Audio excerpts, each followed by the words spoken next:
Another member of parliament severed ties with the Progressive Liberal Party. Find out how one teen ended up in the international spotlight, and Prime Minister Perry Christie admitted staffing concerns at Bahamar. We've got those stories and a whole lot more. I'm your host, Krishna Virgil, and this is the Tribune's Top 5.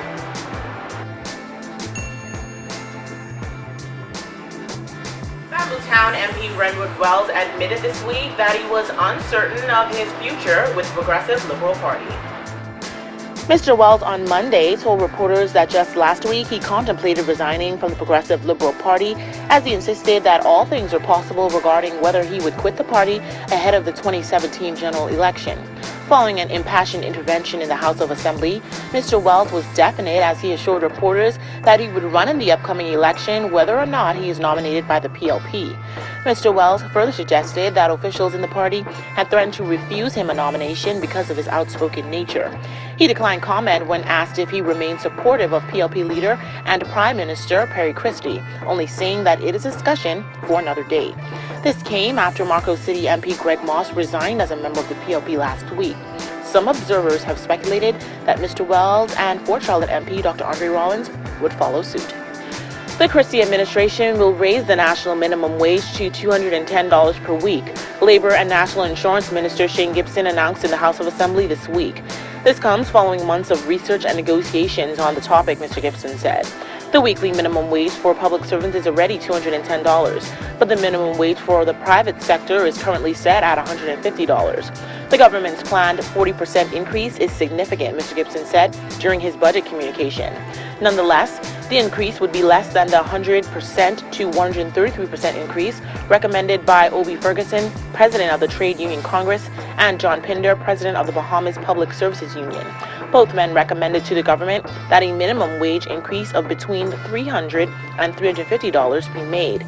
The National Tripartite Council recommended the increase to $210, taking into consideration advice from local stakeholders, as well as advice from the International Labor Organization and the International Organization of Employers, the International American Bank, and CARICOM state officials.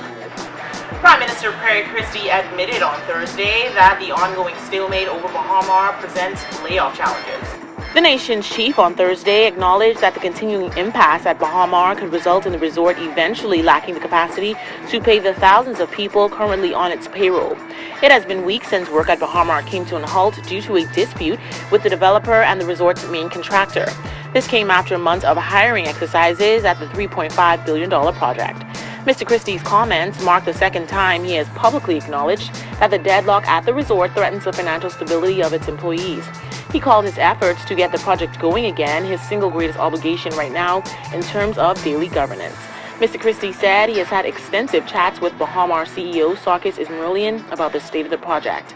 Asked about the matter, Deputy Prime Minister Philip Brave Davis said he does not believe Bahamar could set a new opening date until the current issue is resolved.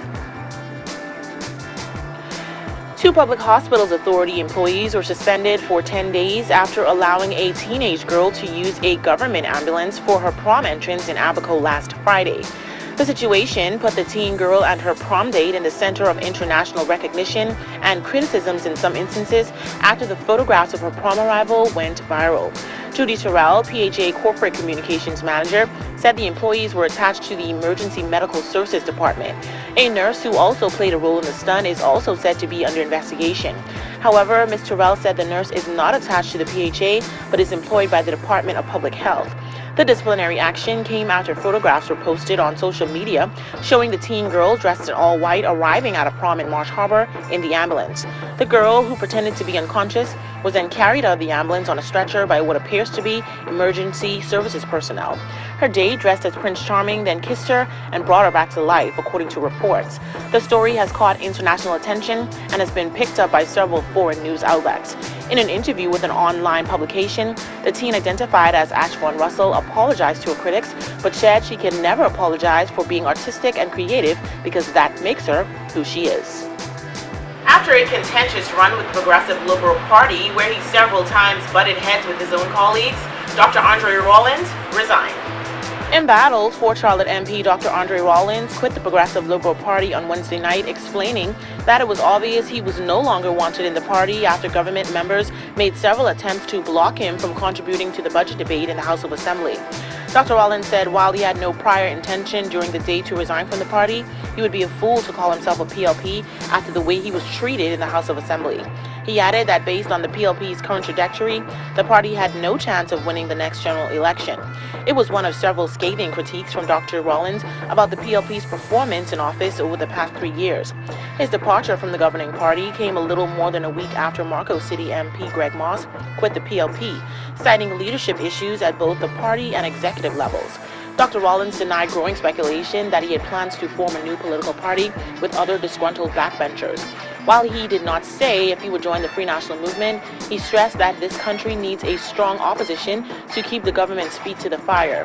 During his speech, Dr. Rollins attacked the government on several fronts, accusing it of being undemocratic and not aligned with the views of young Bahamians. The drama began early in the session when Deputy Prime Minister Philip Brave Davis raised a motion to close the budget debate, meaning Dr. Rollins would not have been able to make his contribution. Want to get in on the discussion? Well, here's how you can. Just log on to our website at www.tribune242.com, like us on Facebook, the Tribune News Network, send us a tweet at Tribune242, or subscribe to our YouTube page, Tribune242.